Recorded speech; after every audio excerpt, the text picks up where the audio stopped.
Buongiorno e ben ritrovati con una nuova edizione del TG Flash di New Sicilia. In apertura nuova ordinanza di Schifani per consentire il conferimento dei rifiuti nell'impianto TMB di Lentini, provincia di Siracusa, a partire da oggi. Dopo il sopralluogo di ARPA Sicilia in contrada Coda Volpe, ieri pomeriggio si è tenuto un vertice in prefettura a Catania sull'emergenza rifiuti. Dopo il successo del bonus caro mutui per le famiglie, la regione siciliana tende ancora una volta la mano al mondo produttivo, stanziando 50 milioni di euro per le imprese. L'ARS ha approvato la norma che mette a disposizione delle aziende un significativo contributo per contenere gli aumenti dei tassi di interesse. Nessuna responsabilità dei medici per la morte di una bambina di 4 anni avvenuta nel marzo dello scorso anno all'ospedale di Sciacca. Lo ha stabilito il GIP del Tribunale che, accogliendo la richiesta della Procura, ha archiviato l'inchiesta a carico di 6 medici in servizio al Giovanni Paolo II.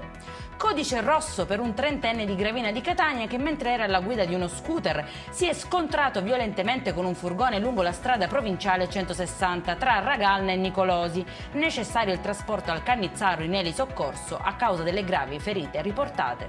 È in chiusura un pregiudicato di 37 anni è finito in manette dopo che è stato incastrato con le mani in un cantiere edile di Siracusa. I militari liberi dal servizio avevano notato dei movimenti sospetti e dopo la verifica ulteriore hanno sorpreso l'uomo con un sacco sulle spalle che conteneva il bottino appena rubato. Per questa edizione è tutto, prossimo appuntamento alle 19:30. Buona giornata.